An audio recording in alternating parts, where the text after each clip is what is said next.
Hello guys, तो आइए start करते हैं ज्योग्राफी की क्लास नंबर 13 और जिसमें हम डिस्कस करेंगे भारत की जलवायु। जिसमें हम डिस्कस करेंगे भारत की ऋतु और भारत के मानसून के बारे में। इससे पहले मैंने ज्योग्राफी की 12 क्लास पूरी करा दी हैं।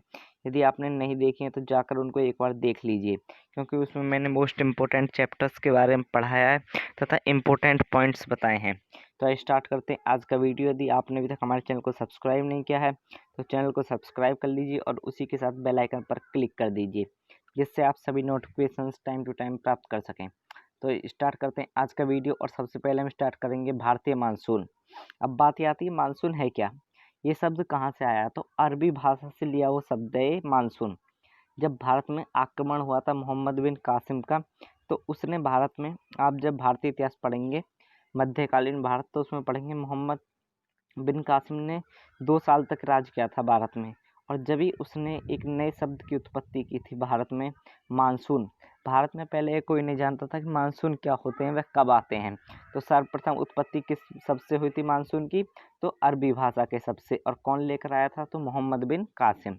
तो आइए बढ़ते हैं। मानसून उत्तर पूर्वी मानसून द्वारा वर्षा होती है शीत ऋतु में, जिसे हम कहते हैं पश्चिमी विक्षोभ। ये मैं अभी आपको डिटेल से पढ़ाऊंगा। तथा दक्षिण पश्चिमी मानसून द्वारा वर्षा होती है ग्रीष्म ऋतु में। दक्षिण पश्चिम वाला हिस्सा ये हो गया, यहाँ से अरब सागर से जो मानसून आते हैं उनसे वर्षा होती है ग्रीष्म ऋतु में। तथा इस पर यहाँ से जो आते हैं भारत के उत्तरी हिस्से से जो मानसून आते हैं, जो कि कैस्पियन सागर और भूमध्य सागर से आते हैं, उनसे होती है भारत की शीत ऋतु में वर्षा, जिसे कहा जाता है दक्षिण उत्तर पूर्वी मानसून। तो याद रखिएगा, इंपॉर्टेंट पॉइंट हो गए। अब बढ़ते हैं आगे।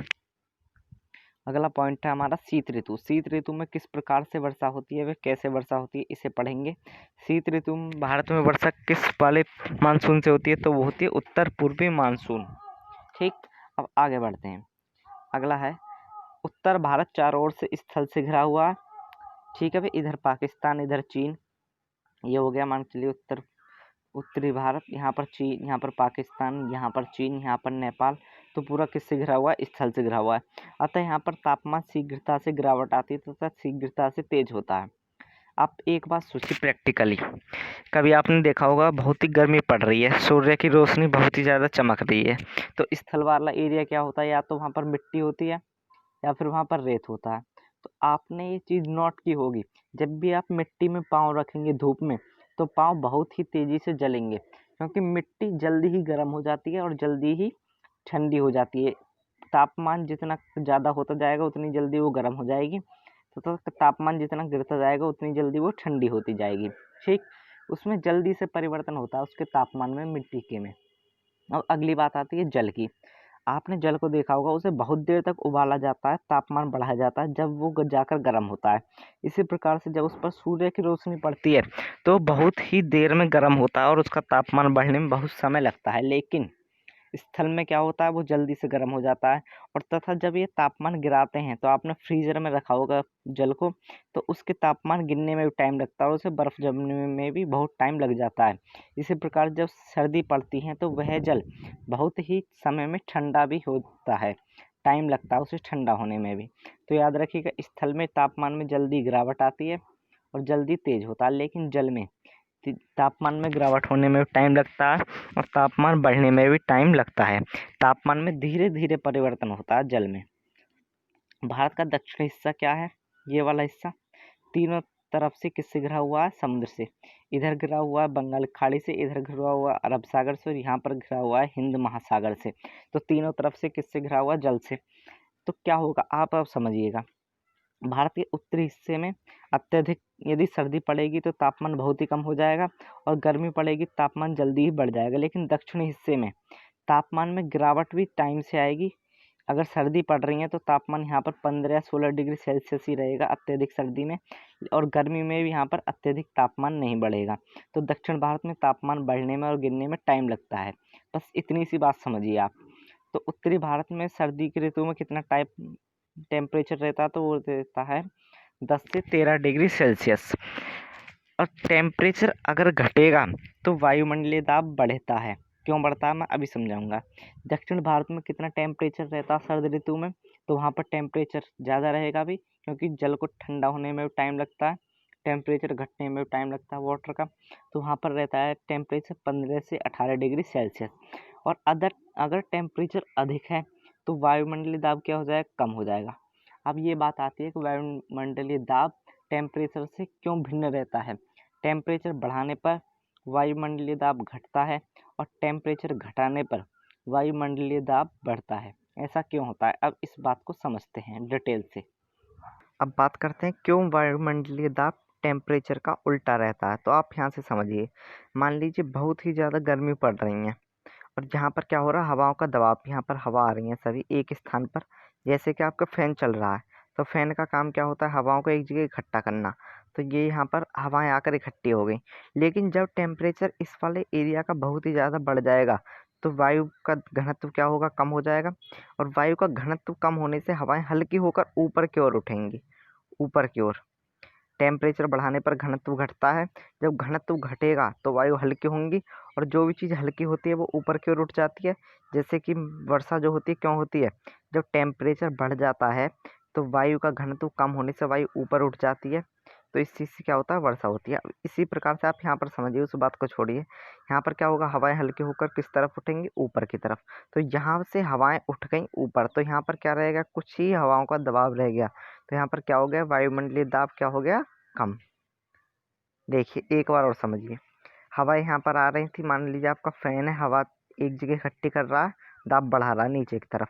लेकिन अभी गर्मी पड़ने लगी तो क्या होगा, हवाएं ऊपर की ओर उठेंगी। जैसे कि आप देखते हैं फैन ऊपर से हवाओं को एक जगह इकट्ठी करता है, नीचे की ओर दबाता है। लेकिन जब थोड़ी सी गर्मी हो जाती है फिर ये हवाएं ऊपर उठ जाती हैं और फिर फैन इन्हें नीचे को लाता है। तो क्या होता है, गर्मी होने पर यानी कि टेम्परेचर बढ़ने पर घनत्व कम होता है और हवाएं ऊपर की ओर उठती हैं। तो एक स्थान पर वायुमंडलीय दाब क्या हो जाता है, कम हो जाता है। इसी कारण से टेम्परेचर बढ़ाने पर दाब घटता है और टेम्परेचर घटाने पर दाब बढ़ता है। क्योंकि टेम्परेचर कम होगा तो क्या होगा, हवाएं एक ही जगह पर रहेंगी, वे हल्की होंगी नहीं, उनका घनत्व भी नहीं घटेगा, तो ऊपर की ओर नहीं उठती हैं। अब ये होगी एक बात आपकी समझ में आ गई। अब जब यहाँ पर घन वायुमंडलीय दाब कम हो जाएगा, हवाओं का दाब कम हो जाएगा, तो यहाँ पर और हवा आकर दाब नहीं लगाएंगे।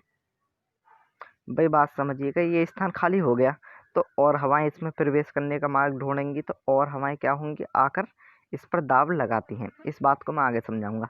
आपको बस इतना समझ में आ जाना चाहिए कि जब भी हमारा टेम्परेचर बढ़ता है तो वायुमंडलीय दाब घटता है, और जब भी हमारा टेम्परेचर घटता है तो वायुमंडलीय दाब बढ़ता है। आपकी बात समझ में आई, अच्छे से बात समझ में आ गई। अब बढ़ते हैं आगे, थोड़ा सा आगे चलिएगा। शीत ऋतु में क्या होता है, वायु सदैव उत्तर भारत से दक्षिण भारत की ओर चलती है। क्यों, क्योंकि उत्तर भारत में क्या होगा, टेम्परेचर कितना हो जाएगा, कम, जिससे वायुमंडलीय दाब प्रेशर क्या हो जाएगा, बढ़ जाएगा। और दक्षिण भारत में क्या होता है, टेम्परेचर थोड़ा अधिक होता है उत्तर भारत की अपेक्षा, क्योंकि वो स्थल से घिरा है और वो जल से घिरा है।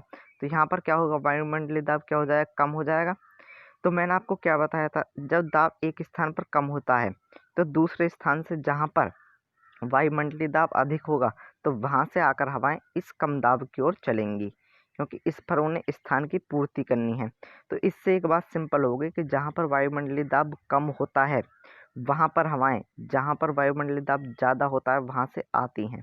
तो वायुमंडलीय दाब यहाँ पर क्या ज़्यादा है उत्तरी भारत में, और दक्षिणी भारत में क्या है, कम है वायुमंडलीय दाब। तो वायुमंडलीय दाब जहाँ पर अधिक होगा वहां से हवाएं कम वायुमंडलीय दाब की तरफ चलेंगी।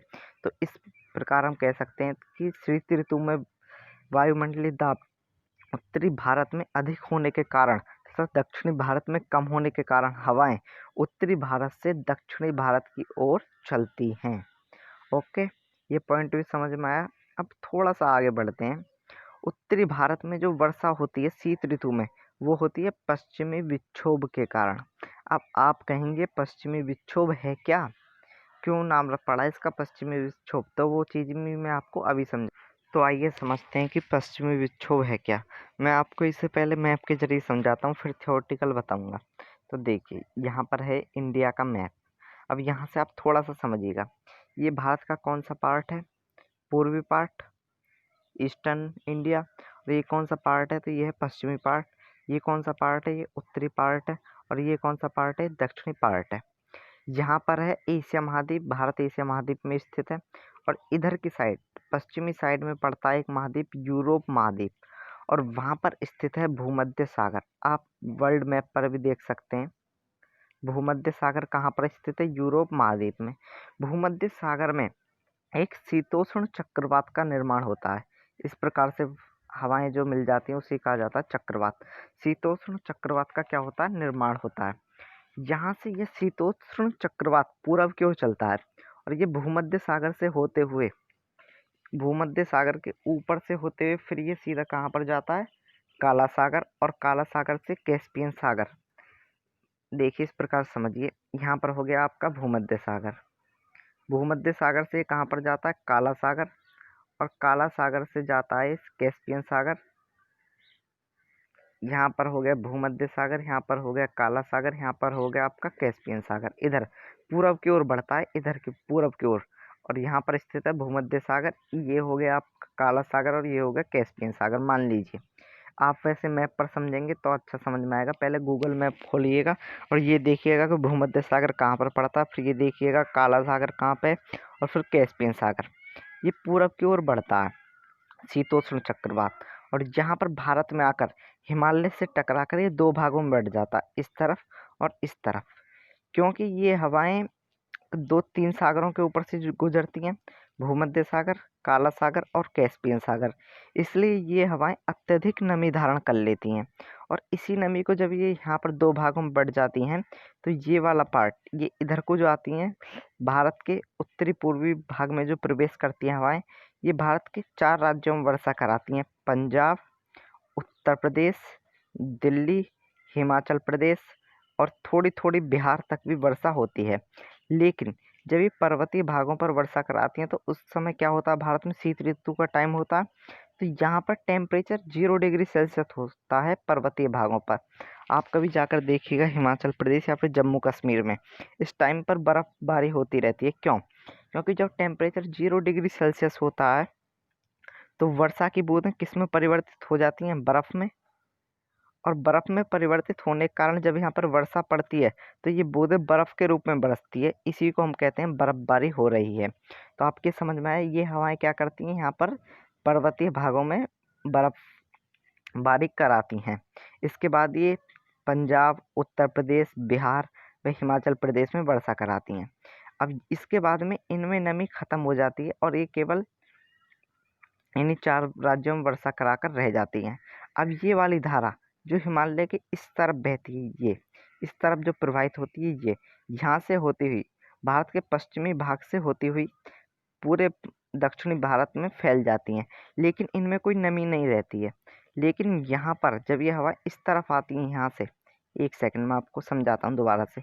यहाँ से हवाएं दो भागों में टूटी, ये इधर वाला पार्ट हो गया और ये इधर वाला पार्ट। जब ये पश्चिमी पार्ट में जाती हैं तो यहाँ पर बंगाल की खाड़ी पड़ती है, और बंगाल की खाड़ी से नमी धारण करने के पश्चात ये हवाएं यहाँ से नमी धारण करके तमिलनाडु के कोरोमंडल तट पर वर्षा कराती हैं।